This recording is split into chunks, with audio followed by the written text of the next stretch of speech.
నమస్తే. నిన్న జరిగిన fast just news paper headlines చూద్దాం. ఓకే, రాజస్థాన్లో నిన్న ఒక AC bus, sleeper AC bus పోతూ ఉన్నప్పుడు తగలబడి 20 మంది ఆ బస్సులో ఉన్న వాళ్ళకి అక్కడికక్కడే చనిపోయారు. ఇది షాకింగ్ న్యూస్. నిన్న ఇది జైసల్మేర్ నుంచి జోధ్పూర్ వెళ్తున్నటువంటి ఒక AC bus, private travel bus టక్కన నిప్పంటుకుంది, తగలబడింది. అక్కడికక్కడే 20 మంది చనిపోయారు, 16 మందికి గాయాలు అయ్యాయి. నరేంద్ర మోడీ గారు రెస్పాండ్ అయ్యారు. నరేంద్ర మోడీ గారు ఎక్స్గ్రేషియా ప్రకటించారు. కోర్స్ ఇంకా ముఖ్యమంత్రి అలాగ వస్తాడు, ముఖ్యమంత్రి వచ్చాడు, ముఖ్యమంత్రి కూడా ఇది ఎక్స్గ్రేషియా ప్రకటించాడు. ఏదో ఇంకా ఫ్యామిలీకి న్యాయం చేస్తాం అది ఇది అంటారు కదా, వీళ్ళందరూ చనిపోయారు పాపం 20 మంది. మరి రోజుకి చాలా ఏసీ బస్సులు రన్ అవుతూ ఉంటాయి, కొన్ని వేల ఏసీ బస్సులు రన్ అవుతున్నాయి, స్లీపర్ బస్సులు రన్ అవుతున్నాయి. మరి ఇది ఏసీ బస్సులు ఇలా తగలబడితే ఇది ఒక షాకింగ్ న్యూస్ ఎస్టర్డే జరిగినటువంటి రాజస్థాన్లో. ఇది కోర్స్ సందీప్ కుమార్ పురాణ్ కుమార్ని ఎలిగేషన్ చేస్తూ, పురాణ్ కుమార్ మీద ఎలిగేషన్ చేస్తూ అతను ఒక కరప్టెడ్ ఆఫీసర్ అని, అతను ఒక మహిళల్ని ఆఫీసర్ల యొక్క అతనితో పనిచేసేటువంటి మహిళల్ని సెక్షువల్గా అబ్యూస్ చేస్తాడని, అతనికి కులాన్ని అంటగట్టారని, ఆ సత్యాన్ని నేను బయటికి తీసుకురావడానికి నేను ఆత్మహత్య చేసుకుంటున్నానని సందీప్ కుమార్ అని ఒక SI investigating officer IPS Pooran Kumar యొక్క కేసుని ఇన్వెస్టిగేట్ చేస్తున్న ఆఫీసర్ సూసైడ్ చేసుకున్నాడు. అతను కూడా కాల్చుకొని చనిపోయాడు. ఓకే, ఒక వీడియో రిలీజ్ చేసి ఇది ఒకవేళ అతను అదే నేను కూడా ఒక పోస్ట్ పెట్టాను. నేను ఒకవేళ పురాణ్ కుమార్ కరప్టెడ్ ఆఫీసర్ అయితే నీ దగ్గర ఆధారాలు ఉంటే నువ్వు సోషల్ మీడియాలో వదిలితే ఎలాగ అతను తెలిసిపోతే కరప్టెడ్ ఆఫీసర్ అని.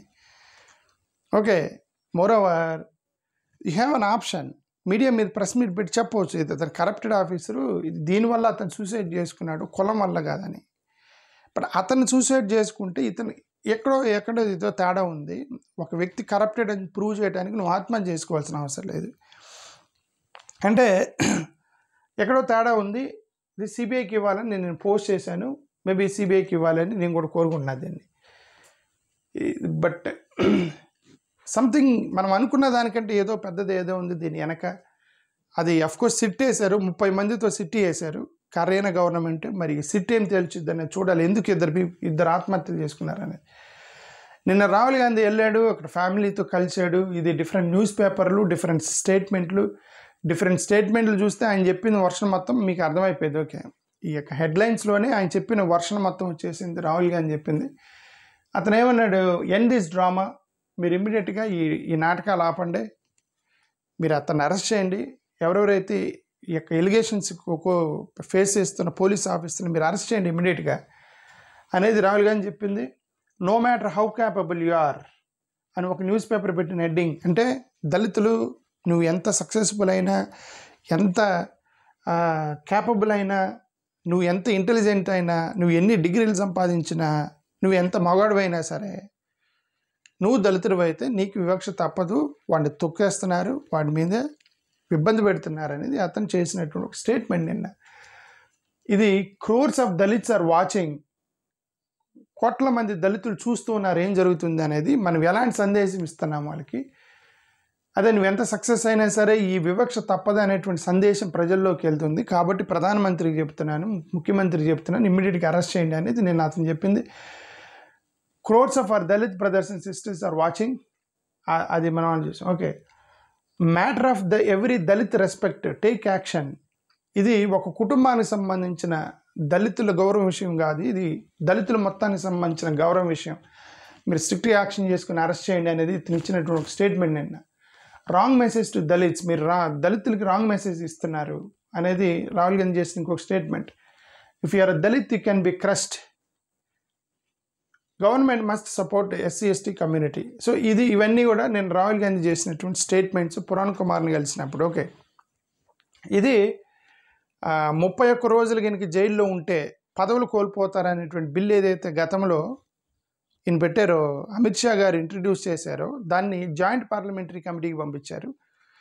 గతంలో ఇండియా బ్లాక్ పార్టీలు మొత్తం కూడా జాయింట్ పార్లమెంటరీ కమిటీకి మేము వెళ్ళటం లేదని వాళ్ళు ఆల్రెడీ అనౌన్స్ చేశారు. మేము జాయింట్ పార్లమెంటరీ కమిటీకి అటెండ్ అవ్వము, ఎందుకంటే ఇది కుట్ర, ఇది 30 రోజులు మీరు అనుకున్న వాళ్ళని 30 రోజులు జైల్లో ఉంచి వాళ్ళని మీరు తప్పిస్తారు. కాబట్టి బాయ్కాట్ చేస్తున్నామని గతంలో ఇండియా బ్లాక్లో ఉన్న పార్టీలన్నీ అనౌన్స్ చేశాయి. ఒక 2 పార్టీలు తప్ప, కాంగ్రెస్, తేజస్వి యాదవ్ వీళ్ళిద్దరు అప్పుడు ఓటర్ అధికార యాత్రలో ఉండి వాళ్ళిద్దరు అనౌన్స్ చేయలే. నిన్న అనౌన్స్ చేశారు కాంగ్రెస్ వాళ్ళు, మేము కూడా బాయ్కాట్ చేస్తున్నాము పార్లమెంటరీ జాయింట్ కమిటీని, జాయింట్ పార్లమెంటరీ ప్యానల్ మీటింగ్ని మేము బాయ్కాట్ చేస్తున్నాము అనేది. దేనికి? 31 రోజులు కనుక జైల్లో ఉంటే చీఫ్ మినిస్టర్ పదవి కూడా పోతుంది అనేటువంటి బిల్లు పెట్టారు కదా, దాన్ని వ్యతిరేకిస్తూ. ఇక మరి తేజస్వి యాదవ్ ఒక్కడు మిగిలాడు, అతను కూడా చేస్తాడేమో. మరి ఇండియా బ్లాక్లో అందరు చేశారు, అతను కూడా చేస్తాడు ఆబ్వియస్లీ. అది ఒకటి విషయం. ఇది కర్ణాటకలో ఇంకొక లైబ్రరీయన్ సూసైడ్ చేసుకుందంట. నిన్న కర్ణాటకలో ఒక లైబ్రరీయన్ సూసైడ్ చేసుకుందట. నాకు జీతాలు ఇవ్వట్లేదని చెప్పి లెటర్ రాసి సూసైడ్ చేసుకుందంట కర్ణాటకలో. ఇక్కడ బీజేపీ వాళ్ళు ప్రెస్ మీట్ పెట్టి సిబిఐ ఎంక్వైరీ చేయాలి, లైబ్రరీయన్ చచ్చిపోవటం ఏంది, లైబ్రరీయన్ జీతాలు సరిగ్గా రావట్లేదు నా సూసైడ్ చేసుకోవటం ఏంటి అనేది అది ఇష్యూ అయింది నిన్న కర్ణాటకలో. ఓకే, సో ఇది తమిళనాడులో ఒక 2 కాంట్రవర్సీలు నడిచే తమిళనాడులో. ఇది స్లేవ్స్, మీరు మోడీకి బానిసలు అని చెప్పి ఒక స్లోగన్ తిప్పాడట. డిఎంకే స్లోగన్ తిప్పుతున్నారు. ఇది మోడీ గారు కుర్చీలో కూర్చున్నారు. ఏఐడిఎంకే లీడరు ఇక్కడ విజయ్ వాళ్ళిద్దరు కలిసి మోడీ గారిని మోస్తున్నట్టుగా, మోడీకి మీరిద్దరు స్లేవ్స్ తమిళనాడుకి అని డిఎంకే వాళ్ళు ఒక పోస్టర్ చేసి వదులుతున్నారు అన్నమాట. మరి అది కాంట్రవర్సీ అయింది. నిజంగా మోడీకి స్లేవ్స్ వీళ్ళిద్దరూ, ఈ 2 పార్టీలు కూడా మోడీ గారికి స్లేవ్స్ అని డిఎంకే వాళ్ళు తిప్పింది కాంట్రవర్సీ అయింది. ఇంకోటి AIADMK minister and Rajya Sabha MP CV Shanmugam, ఇతను ఒక పెద్ద కామెడీయా, మరి కామెడీ అంటే ఒక చెత్త కామెంట్ అని అనుకోవాలి. ఇతను చేసిన చెత్త కామెంట్ ఏంటి? ఇదిగోండి, డిఎంకే వాళ్ళు ఎలక్షన్స్ వస్తున్నాయి, వాళ్ళన్నీ ఫ్రీ ఇస్తారు, ఫ్రీ బీస్ ఇస్తారు. రేపు పండగ వస్తుంది కదా, పొంగల్ పండగకి ఎన్ని ఇస్తారు? వాళ్ళు మిక్సర్స్ ఇస్తారు, గ్రైండర్లు ఇస్తారు, గోట్లు ఇస్తారు, అంటే గొర్రెలు, ఆవులు ఫ్రీగా ఇస్తారు. దాంతోపాటు అవసరమైతే మీకు ఫ్రీగా భార్యలను కూడా ఇస్తారు అని చెప్పి ఒక స్టేట్మెంట్ చేశాడు. ఫ్రీగా భార్యలను ఇచ్చేదేంద్ర భయ్ అని చెప్పి ఆడవాళ్ళు మొత్తం తగిలేరు ఇతన్ని. అంటే గ్రైండర్లు, మిక్సర్లు, ఆవులు, గొర్రెలతో సమానమా భార్యలు అని మహిళా సంఘాలు తగులుతాయి కదా. మహిళా సంఘాలు దగ్గర మరి అతను స్టేట్మెంట్ చేశాడు, free wife for votes, MK Stalin will give even free wives for votes అంటే. ఏఐడిఎంకే లీడర్ షాకర్ ఎంపీ, ఇతను రాజ్యసభ ఎంపీ. ఇక్కడ సిపిఎం వాళ్ళు, డిఎంకే వాళ్ళు అతని మీద యాక్షన్ తీసుకోండి. సివి షణ్ముగం మీద వల్గర్ రిమార్క్స్ చేశాడు. ఇదిగో pongal will end at the assembly election date will be announced soon. We have only 3 or 4 months left. Many announcement will come, free mixers, grinders, goats, cows, and why not even a wife per person. If you vote, they will give them for free. మీరు వాళ్ళకి vote అయితే ఒక free వైఫ్ని ఇస్తారు. సరే, మగవాళ్ళకి free వైఫ్ని ఇస్తారు, మరి ఆడవాళ్ళకి ఎవరిని ఇస్తాడు? ఫ్రీగా హస్బెండ్లు ఇస్తాడా, భర్తలను ఇస్తాడా? తన్నే వాళ్ళు. ఇప్పుడు ఇతను ఫ్రీ వైఫ్ అన్నాడు కాబట్టి సరిపోయింది. మీరు ఓటేయండి, మీకు ఫ్రీగా భర్తలను ఇస్తారంటే ఆడవాళ్ళు దాన్ని, అది ఇవి అర్థం ఎటో పోయి ఉండేది. ఓకే, ఆడవాళ్ళందరూ దాన్నే వాళ్ళే. ఆల్రెడీ పెళ్ళైన ఆడవాళ్ళు ఓటేస్తే ఎవరు ఇస్తారు? ఆల్రెడీ పెళ్ళైన ఆడవాళ్ళు ఓటేస్తే ఏమిస్తారు?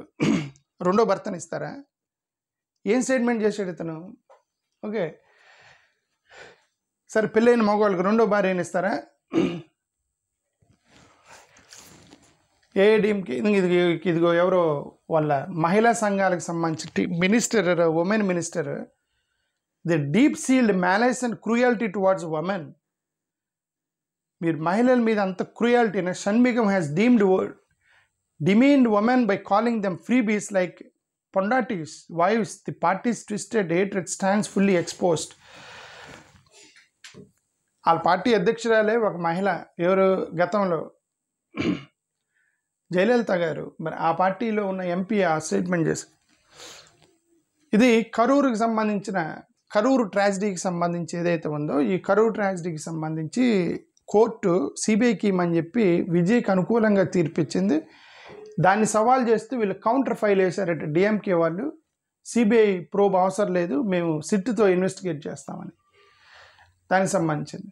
ఇది మహారాష్ట్రలో జరుగుతున్న ఇంకొక కాంట్రవర్సీ. ఇతను ఒక MLA, NCP MLA, Ajit Pawar సంబంధించిన ఎమ్మెల్యే సంగం జగతాప్. ఇతను ఇప్పటికి 2 కాంట్రవర్షియల్ కామెంట్స్ చేశాడట. ఒకటి మీరు కొనేటప్పుడు రాబోయేటువంటి దివాళీ లాంటివి ఉన్నాయి కదా, దివాళీ ఫెస్టివల్, ఇట్లాంటి ఫెస్టివల్స్ ఏమైనా వస్తే మీరందరూ హిందువుల షాపుల్లోనే కొనండి, ముస్లిమ్స్ షాపుల్లో కొనొద్దని చెప్పి ఒక స్టేట్మెంట్ చేశాడు ఇతను, ఎమ్మెల్యే సంగ్రామ్ జగదాప్. ఈయన అజిత్ పవార్ వాళ్ళ పార్టీ ప్రెసిడెంట్ కాబట్టి అజిత్ పవార్ ఇతనికి నోటీస్ ఇచ్చాడు, నువ్వు అట్లా ఎందుకన్నావు హిందూ ముస్లిం అని. ముస్లిమ్స్ కూడా ఓట్లు వేస్తారు మనకి. బీజేపీలో కూడా అఫ్కోర్స్ వీళ్ళు ఎన్డీఏలో ఉన్నారు ఇప్పుడు. శరద్ పవార్కి వ్యతిరేకంగా అపోజిట్ ఎన్డీఏలో భాగం కాబట్టి వాళ్ళు ఇవి స్టేట్మెంట్ చేసి ఉంటారు, హిందూ అప్యూజ్మెంట్ చేస్తారు కాబట్టి ఎన్డీఏ చేసి ఉంటారు. బట్ అయినా సరే అజిత్ పవార్ అతనికి నోటీస్ ఇచ్చాడు, నువ్వు ఆ మాట ఎందుకన్నావు అని. ఓకే, ఆ మాట అన్న నెక్స్ట్ డే మళ్ళీ ఇంకా అతను ఆ నోటీస్ తీసుకొని ఇంకొక మాట అన్నాడు ఇతను, మళ్ళీ అన్నాడు ఇంకొక మాట. ఇతనేమన్నాడు ఈసారి, ఇదిగోండి 100 కేసులు పెడితే ఆ 100 కేసుల్లో అందరూ కూడా మహిళలు, హిందువులు, కానీ నిందితులు మొత్తం జిహాదీస్ అన్నాడు. అంటే ఒక 100 కేసులు పెడితే మహిళల మీద అట్రాసిటీలు 100 కేసులు పెడితే ఆ మహిళల్ని హింసించిన వాళ్ళు జిహాదీస్ అన్నాడు. Okay, I don't think so. ఇప్పుడు మనం పోలీస్ స్టేషన్లోకి వెళ్ళి మహిళల మీద జరిగిన అట్రాసిటీస్ మొత్తం చేస్తే వాళ్ళ మీద అట్రాసిటీ చేసిన వాళ్ళు అందరు ముస్లిమ్సా? కాదు కదా. ఇప్పుడు మహిళల మీద జరుగుతున్న అట్రాసిటీలు 100% ముస్లిమ్స్ కాదు కదా. ఇది తప్పు స్టేట్మెంట్ చేశాడు. ఉండొచ్చు కొంతమంది, కొన్ని ఉండొచ్చు, ఒక 100లో ఒక 10 ముస్లిమ్స్ ద్వారా హింసించబడిన హిందువులు ఉండొచ్చు. బై ద రిమైనింగ్ 90 హిందూ మహిళల మీద హిందువులే అట్రాసిటీ చేస్తున్నారు. ఓకే, క్రిస్టియన్స్ చేస్తారు, ముస్లిమ్స్ చేస్తారు, అందరు చేస్తారు. అదే నేను గతంలో ఒకసారి చెప్పింది, అదే నేను గతంలో కూడా క్రైమ్కి అనేది రిలీజన్ అనేది ఉండదు. మగవాడి బుద్ధి వాడు అట్రాసిటీ, వాడు క్రిమినల్ అయినప్పుడు అట్రాసిటీ చేయడం ట్రై చేస్తాడు. దానికి రిలీజన్ ఉండదు, మతం ఉండదు, కులం ఉండదు. Okay, that's it. If Bihar can have SIR before polls, why can't Maharashtra? Opposition leaders, opposition state election body వీళ్ళు ఏమంటారంటే, ఏమన్నా మీరు బీహార్లో ఎస్ఐఆర్ చేస్తున్నారు, ఇక్కడ మహారాష్ట్రలో కూడా ఎస్ఐఆర్ ఎందుకు చేయట్లేదు అంటే, మా బీహార్లో అసెంబ్లీ ఎలక్షన్స్ కాబట్టి చేస్తున్నాము, ఇప్పుడు లోకల్ బాడీ ఎలక్షన్స్కి ఎస్ఐఆర్ అని లేదు, ఎస్ఐఆర్ చేయాల్సిందే లోకల్ బాడీ ఎలక్షన్ కూడా. మీరు బీహార్లో చేసిన వాళ్ళు ఇక్కడ ఎందుకు చేయరు, మీరు ఇక్కడ ఏదో చేయడానికి ట్రై చేస్తున్నారని చెప్పి అదొక గొడవ అక్కడ.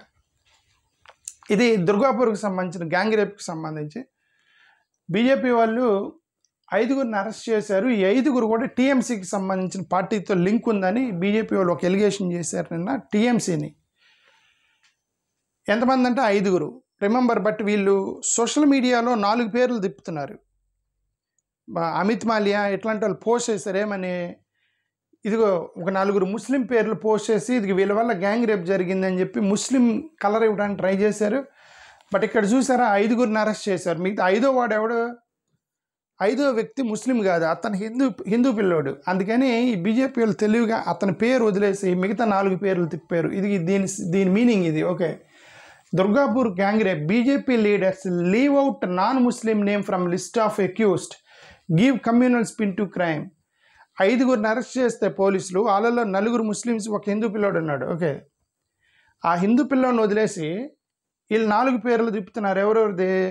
షేక్ నాజీముద్దీన్, షేక్ రియాజుద్దీన్, షేక్ ఫెర్దావుద్దీన్, షేక్ సఫీవుద్దీన్. ఇప్పుడు అర్థమైందా ఎందుకు క్రైమ్ జరిగిందో అని. ఒక రిలీజియస్ కవర్ ఇవ్వడానికి ట్రై చేశారు అమిత్ మాల్వియా ఇట్లాంటి వాళ్ళందరూ.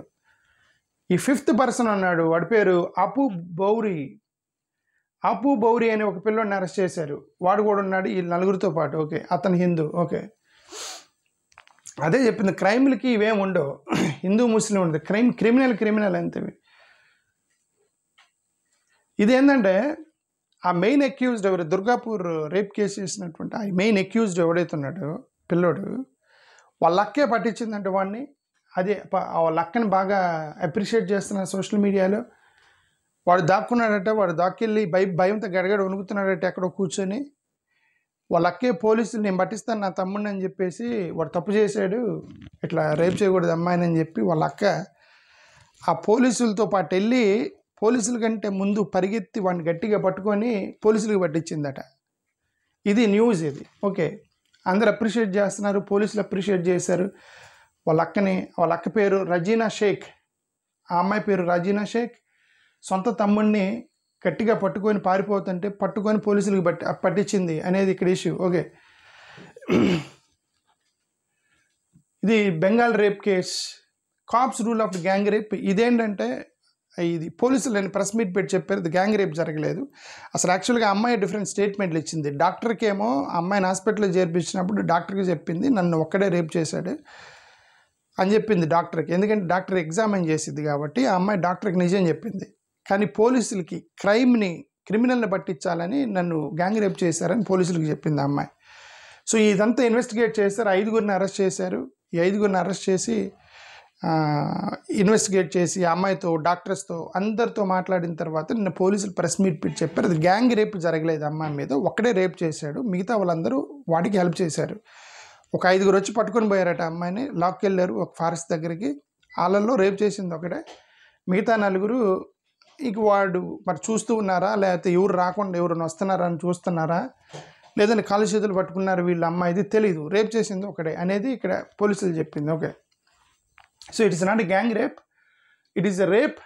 బట్ అయినప్పటికీ కూడా అది రేప్కి సహకరించారు కాబట్టి వాళ్ళు క్రిమినల్స్, వాళ్ళు 5గురు క్రిమినల్స్. వాళ్ళు రేప్ చేయకపోవచ్చు but they helped that activity, so they're criminals. ఇది సోనం వాంగ్చుక్ కేస్. ఇది అఫ్కోర్స్ వైఫ్ కోర్టుకు వెళ్ళింది మా ఆయన్ని రిలీజ్ చేయమని. దీన్ని 15వ తారీఖు కేసారు, చూద్దాం 15వ తారీఖు కోర్టు ఏమి ఇచ్చిందో. ఇది ఆర్ఎస్ఎస్కి సంబంధించినటువంటి ఆ పిల్లోడు 26 year old, ఇతను నా మీద సెక్షువల్ అబ్యూస్ చేశారు ఆర్ఎస్ఎస్ క్యాంపులో అని చెప్పేసి ఎలిగేషన్ చేశారు. దానికి ఆర్ఎస్ఎస్ వాళ్ళు రిప్లై ఇచ్చారు. వాళ్ళు అన్నారు ఇది బేస్లెస్ ఎలిగేషన్ చేస్తున్నారు, అలాంటిది ఏం జరగదు ఆర్ఎస్ఎస్ క్యాంపులో, మీరు సిబిఐకి ఎంక్వైరీకి ఇవ్వండి అని ఆర్ఎస్ఎస్ వాళ్ళు డిమాండ్ చేశారు. RSS demand impartial probe into death. CBI కాదు, ఇంపార్షియల్ ప్రోబ్ చేయండి, మేము సహకరిస్తాము అని ఆర్ఎస్ఎస్ చెప్పింది నిన్న. ఇవన్నీ కూడా బేస్లెస్ ఎలిగేషన్ సోషల్ మీడియాలో తిరుగుతుంది అనేది ఆర్ఎస్ఎస్ ఇచ్చిన స్టేట్మెంట్ అది. ఇది what sort of friendship is this? Congress slams PM Modi after Trump's praise of Munir. ఇప్పుడు వీళ్ళిద్దరూ మోడీ గారు ట్రంప్ గారు ఒక వారం నుంచి నేను నా ఫ్రెండ్తో మాట్లాడాను, ట్రంప్ గారు నా బెస్ట్ ఫ్రెండ్తో మాట్లాడాను, మోడీ గారు, వీళ్ళిద్దరి మధ్య జరుగుతుంది మళ్ళీ వారం నుంచి. ఈ మధ్యన మళ్ళీ ట్రంప్ 2 షాక్లు ఇచ్చాడు. ఒక షాక్ ఏంటి, మళ్ళీ చెప్పాడు నేను ఇండియా పాకిస్తాన్ని యుద్ధం ఆపాను, నేను వాళ్ళిద్దరు ఏడ్చారని చెప్పాడు నన్ను రీసెంట్గా 2 రోజుల క్రితం. మళ్ళీ అది సరే అతను పొదుగులు చెప్తున్నాడు, దాని సంగతి వదిలేండి. ఇంకొక స్టేట్మెంట్ చేశాడు నిన్న, పాకిస్తాన్ ఆర్మీ చీఫ్ ఆసిఫ్ మునీర్ అనేవాడు నా ఫేవరెట్, ఈ దేశంలో నా ఫేవరెట్ ఆర్మీ పర్సన్ ఎవడంటే పాకిస్తాన్ చీఫ్ ఆసిఫ్ మునీర్ అన్నాడు ట్రంప్ నిన్న. ఈ వెంటనే కాంగ్రెస్ వాళ్ళు తగిలారు. నువ్వు నా మోడీ గారు మీరు ట్రంప్ నా ఫ్రెండ్, ట్రంప్ నా బెస్ట్ ఫ్రెండ్ అంటాడు, ట్రంప్ ఏమో మోడీ నా ఫ్రెండ్ నా బెస్ట్ ఫ్రెండ్ అంటారు, ఆయనేమో పాకిస్తాన్ చీఫ్ ఆర్మీ నా ఫేవరెట్ పర్సన్ అంటాడు, అసలు ఏంది మీ ముగ్గురు మధ్య ఏం జరుగుతుంది అని వీళ్ళు వేశారు. ఓకే, నీ friend is friend, your friend should be your friend. Trump Pakistan army chief Munir అనేది ట్రంప్ బెస్ట్ ఫేవరెట్ పర్సన్ అయితే నీతో అతనితో నీ ఫ్రెండ్షిప్ ఏంది, ఏం ఫ్రెండ్స్ మీరు అనేది ఇక్కడ ఎలిగేషన్. ఓకే, కాంగ్రెస్ వాళ్ళు చేసింది. సిద్ధరామయ్య గారు నేను ఒక ప్రసంగం ఇస్తూ అదే వీళ్ళ గురించి బిఆర్ గవాయ్ గారి గురించి మాట్లాడు, సనాతనీస్ అండ్ మనువాదీస్ చేసినటువంటి ఒక దాడిగా అన్నాడు ఆయన. మళ్ళీ మనువాది మైండ్ సెట్ ఇదంతా కూడా మళ్ళీ నిన్న మాట్లాడారు సిద్ధరామయ్య, ఆయన మాట్లాడారు, దాన్ని మళ్ళీ తిప్పారు సోషల్ మీడియాలో ఈ యొక్క బీజేపీకి సంబంధించి. Congress slams Modi government, Trump calls army chief favourite, ఇది మనం ఆల్రెడీ మాట్లాడాం. Okay, Trump is calling Pakistan's field marshal Asim Munir is favourite.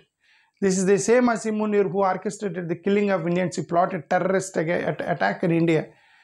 అది కాంగ్రెస్ వాళ్ళు పోస్ట్ చేసింది. ఓకే, ఇదేంటి నిన్న క్రిస్టియన్ స్కూల్లో, కేరళలో క్రిస్టియన్ స్కూల్లో ఎవరో ఒక అమ్మాయి హిజాబ్ వేసుకొని వచ్చిందట. హిజాబ్ వేసుకొని వస్తే హిజాబ్ తీసేయమన్నారట క్రిస్టియన్ స్కూల్లో. ఆ అమ్మాయి వెళ్ళి వాళ్ళ నాన్న వాళ్ళకి చెప్పిందట. వాళ్ళు వచ్చి గొడవ పడ్డారు, ముస్లిమ్స్ వచ్చి క్రిస్టియన్ స్కూల్ మీద పడ్డారు, వాళ్ళు గొడవ చేశారు. ఇప్పుడు మన కర్ణాటకలో జరిగింది అదే కదా, ఒక స్కూల్లో మీరు హిజాబ్ వేసుకోవడానికి లేదు అని చెప్పి బీజేపీ గవర్నమెంట్లో అప్పుడు గొడవ అయింది. ఓకే, అప్పుడు అందరూ హిజాబ్ ఎందుకు వేసుకోకూడదని ముస్లిమ్స్ ధర్నా చేశారు. అది హిందువులకి ముస్లిమ్స్కి, ఇది క్రిస్టియన్స్కి ముస్లిమ్స్కి జరిగింది. క్రిస్టియన్ స్కూల్లో హిజాబ్ వేసుకొని వచ్చిందని తీసేమన్నారట కేరళలో, అది గొడవ అయింది. ఓకే, అంటే నా ఉద్దేశం ఏంటంటే డ్రెస్ అంటే school dress are college dress code should be only restricted to the shirt and pant. ఈ తర్వాత ఈ నెత్తి కట్టుకునేది, నెత్తికి పెట్టుకుని హిజాబ్ వేసుకోనండి, వాళ్ళు మీకేమైంది. కొంతమంది అమ్మాయిలు బొట్టు పెట్టుకుంటారు, పెట్టుకోనండి. కొంతమంది క్రిస్టియన్స్ చైన్ వేసుకొని వస్తారు, వాళ్ళకి సిలువుకు సంబంధించి వేసుకొనివ్వండి. షర్టు ప్యాంటు వరకే మన కాలేజీ వాళ్ళు ఇదిగండి మీది యూనిఫామ్ ఇంతవరకు, అంతవరకు మనం రిస్ట్రిక్ట్ చేయాలి. తర్వాత మీరు ఎవడో సిక్కోడు ఉంటాడు కట్టుకొని వస్తాడు, నువ్వు ఆ థీమ్ అంటే వాడికి ఇబ్బంది ఉంటుంది. Okay, maybe that is his rule. Okay, అమ్మాయిలు బొట్టు పెట్టుకొని వస్తారు కొంతమంది, కొన్ని రకరకాల రిలీజియన్కి సంబంధించిన ఛాయతలు కట్టుకొని వస్తారు కొంతమంది. ఓకే, ఆ థీమ్ అంటే పొరపాటు కదా, గాజులు వేసుకొని వస్తారు, థీమ్ అని మనం చెప్పలేము ఇవన్నీ. ఓకే, షర్ట్ అండ్ ప్యాంట్ వరకే కాలేజీలు రిస్ట్రిక్ట్ చేయాలి. మరి క్రిస్టియన్ స్కూల్ అయినా హిందూ స్కూల్ అయినా ఏదైనా సరే, ఐ థింక్ క్రిస్టియన్ స్కూల్ తప్పని నేను అంటున్నాను ఇక్కడ. ఎందుకు హిజాబ్ థీమ్ అంటారు, మనకెందుకు? Okay, I think it's Christian school did mistake here అని నా ఉద్దేశం, అది నా personal opinion. Okay, thank you, నమస్కారం.